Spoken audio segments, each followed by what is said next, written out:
پتھریلی گلیوں پہ گھسیٹے جاتے تھے، قسم قسم کے دردناک مظالم کا نشانہ بنائے جاتے تھے۔ جس وقت آپ کے اقدام قتل کا منصوبہ باندھا گیا تو اس وقت پھر خدا تعالیٰ نے آپ کو حکم دیا کہ مکہ کی بستی کو چھوڑ کے یہاں سے ہجرت کر جاؤ، تو آپ ایک جانثار ساتھی کے ساتھ اس بستی سے باہر نکل گئے۔ ہجرت تک جو 13 سال پہ پھیلا ہوا زمانہ ہے، 70 کے قریب کل صحابہ تھے، اور وہ بھی مکہ سے ارد گرد بکھر چکے تھے، منتشر ہو چکے تھے، تو جبر کرنے والی فوج کہاں سے آ گئی؟ تو حضور نے فرمایا کہ دیکھیں، جب آپ ہجرت کر کے مدینہ میں تشریف لے گئے تو قریش مکہ جو آپ پہ مکہ میں مظالم کے پہاڑ ڈھاتے تھے، آپ پر بھی، آپ پہ ایمان لانے والوں پر بھی، انہوں نے آپ کا اور آپ کی جماعت کا استحصال کرنے کے لیے مکہ سے فوج تیار کی، سینکڑوں میل آپ کے پیچھے تعاقب کر کے مدینہ پہ چڑھائی کی۔ جب یہ موقع آیا تو اس وقت اب دو ہی کیفیات میں سے کسی ایک کیفیت کا انتخاب کرنا تھا۔ یا تو اللہ تعالیٰ یہ کرتا کہ کفار کے اس فوج کے حملے کے نتیجے میں تمام مسلمانوں کو، تمام صحابوں کو قتل کرا دیتا، یا انہیں اپنے دفاع میں کفار کے حملے کے جواب میں لڑائی کرنے کی اجازت دے دیتا۔ تو قرآن کریم کے نازل کرنے والے خدا نے اس موقع پر جب مکہ کے کفار فوج لے کر مدینہ پہ چڑھ آئے کہ تاکہ ایک ہی دن میں تمام مسلمانوں کا قلع کما کر دیں، تو ان مسلمانوں کو حضرت محمد مصطفیٰ صلی اللہ علیہ وسلم کی سرکردگی میں کفار کی فوج کے مقابلے کی اجازت تھی۔ تو یہ وہ لوگ تھے جنہوں نے تمام صحابہ کے خلاف، حضرت محمد مصطفیٰ صلی اللہ علیہ وسلم کے خلاف اس قسم کے وحشیانہ مظالم کا ارتکاب کیا تھا۔ ان کو وطن سے بے وطن کیا، ان کی جائیدادوں پہ قبضہ کیا، ان کو اسلام لانے پہ طرح طرح کی تکلیفوں کا نشانہ بنایا، کئی صحابہ کو قتل کر دیا، کئی صحابہ کو قتل کرنے کی کوشش کی لیکن وہ بچ گئے۔ تو جتنے بھی کفار مکہ تھے یا دیہاتوں کے رہنے والے عرب تھے، وہ یا تو مسلمانوں کے قتل کے مرتکب ہوئے تھے، یا اقدام قتل کے مرتکب ہوئے تھے، یا ان قتل کرنے والوں کے کسی نہ کسی پہلو کے اعتبار سے ہمراز تھے، ان کے معاون اور مددگار تھے۔ تو طبعی طور پر دنیا کے ہر ملک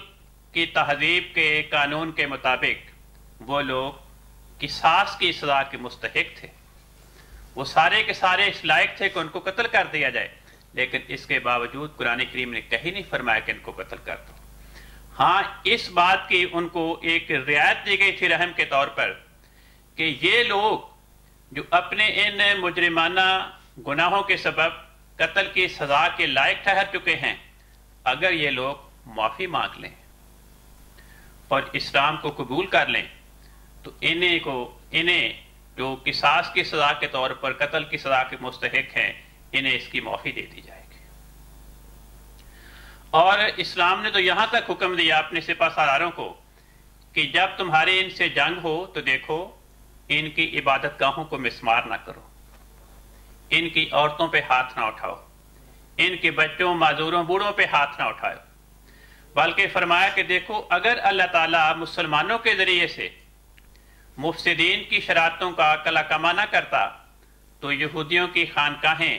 ان کو مفسدین مسمار کر دیتے، عیسائیوں کے گرجے اور دوسرے مذاہب کے عبادت خانے ان کو لوگ گرا دیتے، لیکن فرمایا کہ قرآن کریم نے تمام مذاہب کی عبادت گاہوں کی حفاظت کی تعلیم دے کر مسلمانوں کو ان کی عبادت گاہوں کی حفاظت کا انتظام کیا۔ تو جو اسلام، جو قرآن اپنے ماننے والوں کو دوسرے مذاہب کے غیر مسلموں کی عبادت خانوں کی حفاظت کی تعلیم دے رہا ہو، اس کے بارے میں یہ کہنا کہ ان کی عبادت گاہوں کی تو حفاظت کی تعلیم دیتا ہے لیکن ان عبادت گاہوں میں عبادت کرنے والوں کہتا ہے کہ تم زبردستی مسلمان ہو جاؤ ورنہ تمہیں ماریں گے، تو یہ بات بڑی متضاد ہے۔ چنانچہ یہ بات یہ ہے کہ اس بات کو دیکھ کر جب مکہ فتح ہوا تو قریش مکہ نے خود اس بات کا اقرار کیا کہ ہم واقعی اپنے قصوروں کے سبب قتل کی سزا کے لائق ہیں۔ انہوں نے حضرت رسول پاک صلی اللہ علیہ وسلم کی خدمت میں جب حاضر ہوئے تو اپنی زبان سے اس بات کا اقرار کیا کہ اپنے گناہوں اور قصوروں کے سبب ہم سارے کے سارے اس لائق ہیں کہ ہمیں قتل کر دیا جائے، لیکن ہم اپنے آپ کو آپ کے سپرد کرتے ہیں، آپ ہمارے ساتھ جو سلوک کریں۔ تو حضور صلی اللہ علیہ وسلم ان کو ان کے گناہوں کے باوجود، ان کے جرائم کے باوجود ان کو قتل نہیں کیا، بلکہ ان کو معاف کر دیا، اور کوئی شرط نہیں لگایا کہ تم مسلمان ہو جاؤ تو پھر معاف کروں گا ورنہ نہیں کروں گا، بلکہ فرمایا ٹھیک ہے مسلمان تمہیں معافی ہے، عام اعلان عام کیا معافی کا۔ تو وہ قریش مکہ جن کو اپنے گزشتہ 20 سال کے جرائم یاد تھے،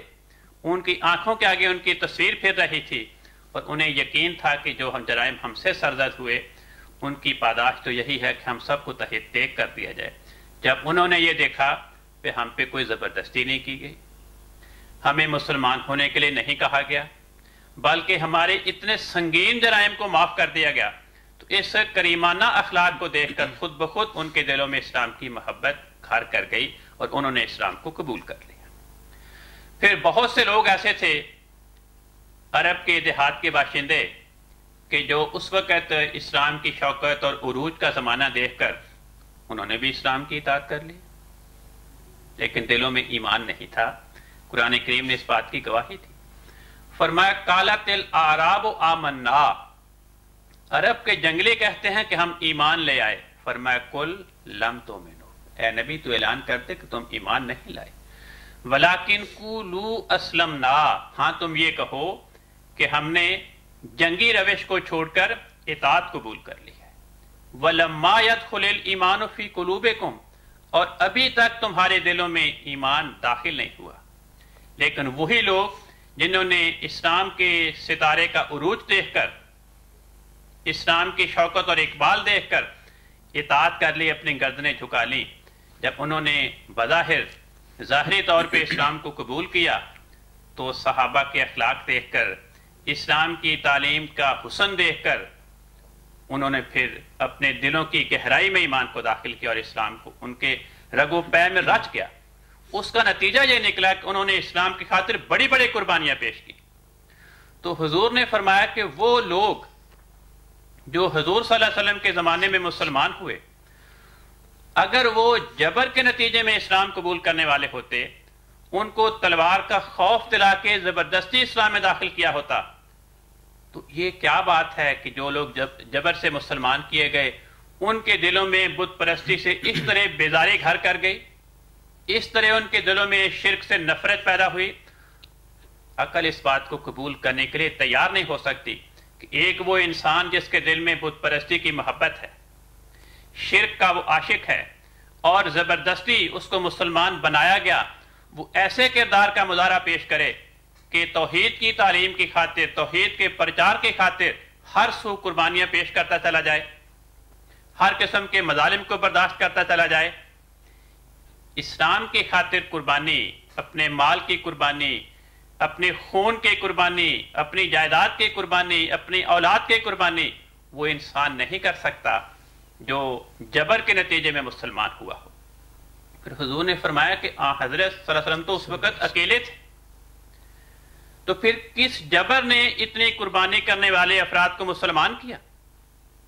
جنہوں نے اسلام کو قبول کرنے کے نتیجے میں اس قدر بے نظیر قربانیوں کا نمونہ پیش کیا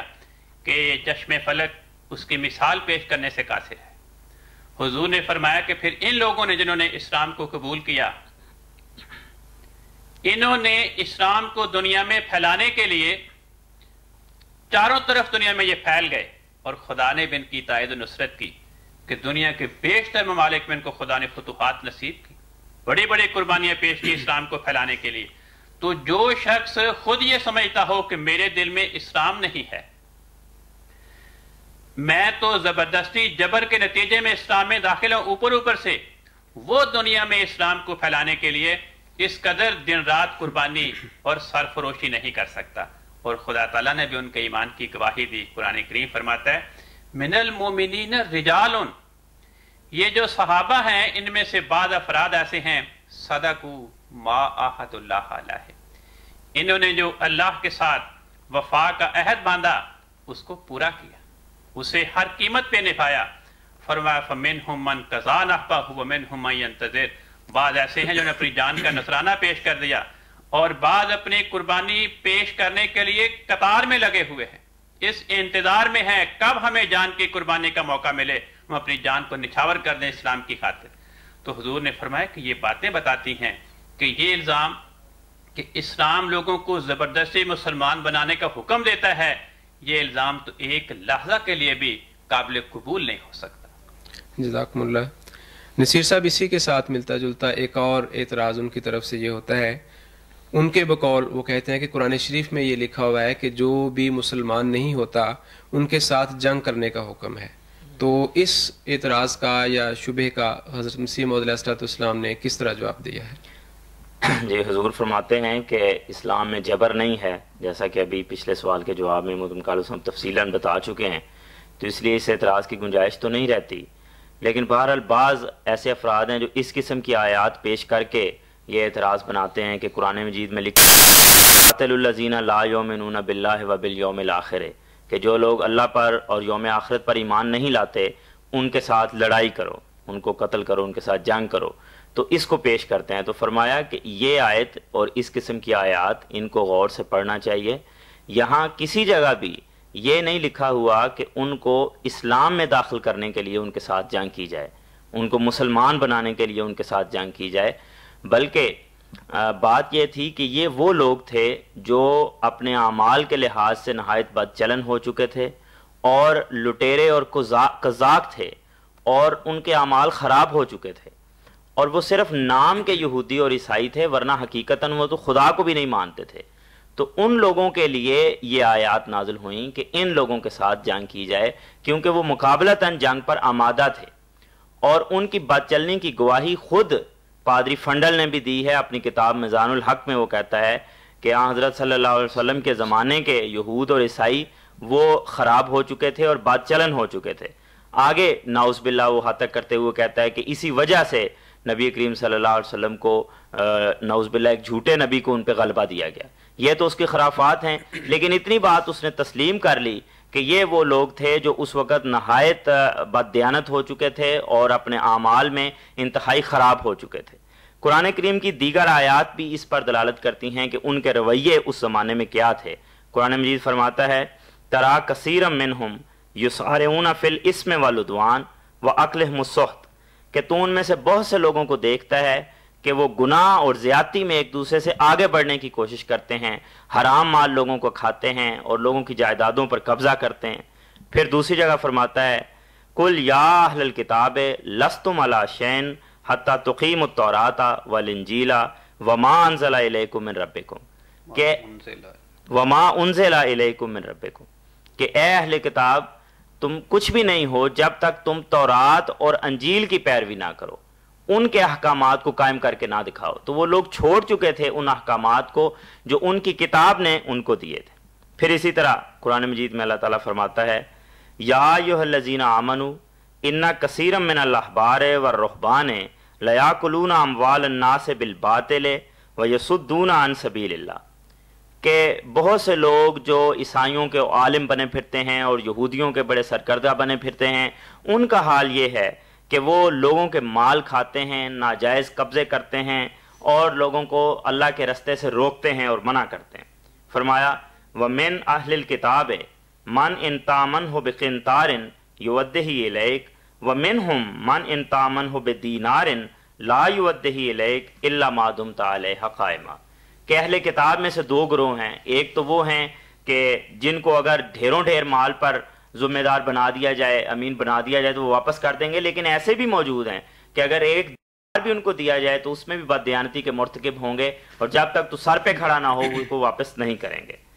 پھر فرمایا کہ عیسائی کفارے کے سبب سے اس زمانے میں گناہوں پر دلیر ہو چکے تھے، ان کو یہ تعلیم دی گئی تھی کہ جو بھی کرو تمہیں معافی ہے، تمہیں نجات ہے، اور یہودیوں کے یہ عقائد ہو گئے تھے کہ ہم تو جنت میں جائیں گے اور اگر جہنم میں بھی گئے تو معمولی سی سردنش ہمیں ہوگی، جیسا کہ قرآن مجید کہتا ہے ذالک بانہم قالوا لن تمسنا النار الا ایاما معدودات،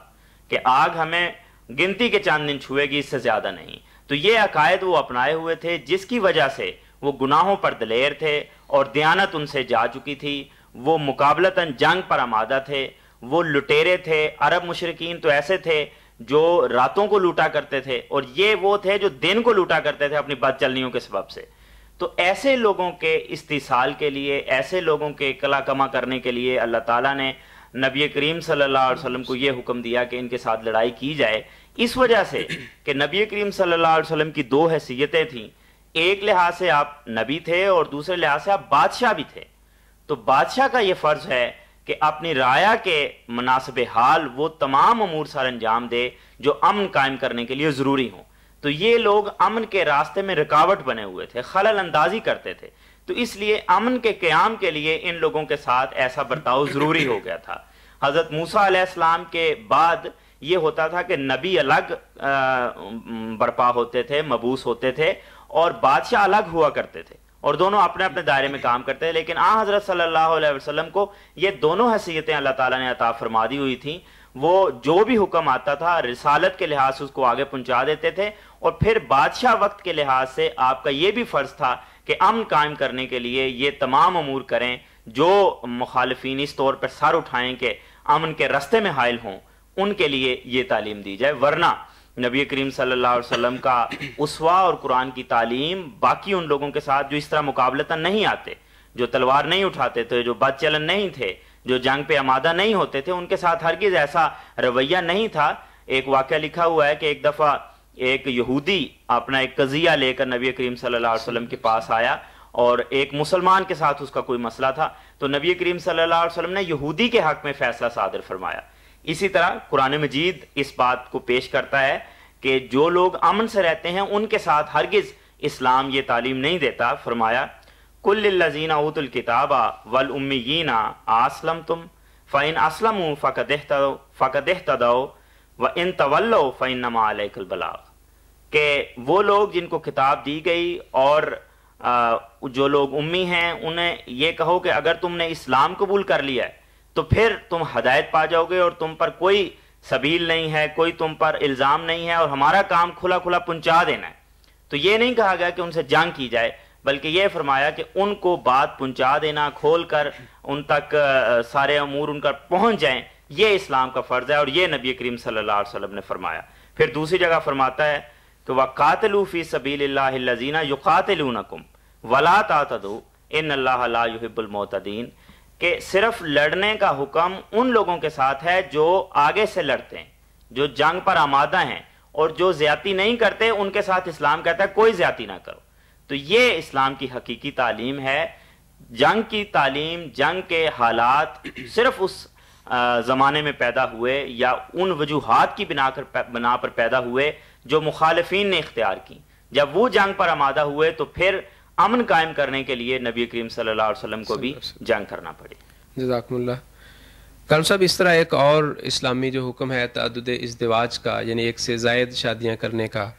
وہ ہندو صاحب اس کے بارے میں بھی بڑا اعتراض کرتے ہیں کہ یہ اس میں بڑا ظلم ہے,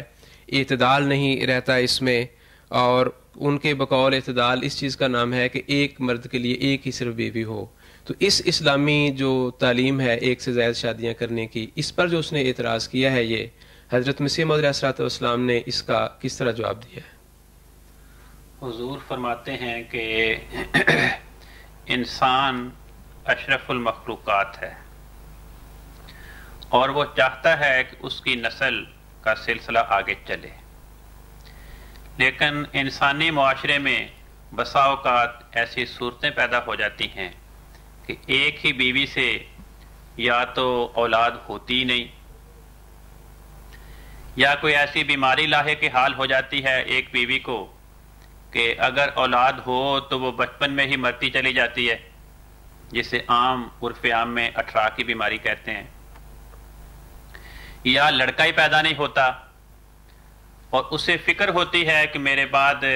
میرے خاندان کا سلسلہ کیسے چلے گا, میری جائیداد کا, میرے اموال کا کون وارث ہوگا, ان کو کون سنبھالے گا. تو ہر انسان کو اولاد کی فکر ہوتی ہے. تو قرآن کریم نے ایسی ضرورتوں میں, ایسے مصالح کے پیش آنے پر کثرت نسل کی خاطر یہ نہایت عمدہ اور پاک طریقہ پیش کیا کہ انسان 4 تک شادیاں کر لے ایک وقت میں.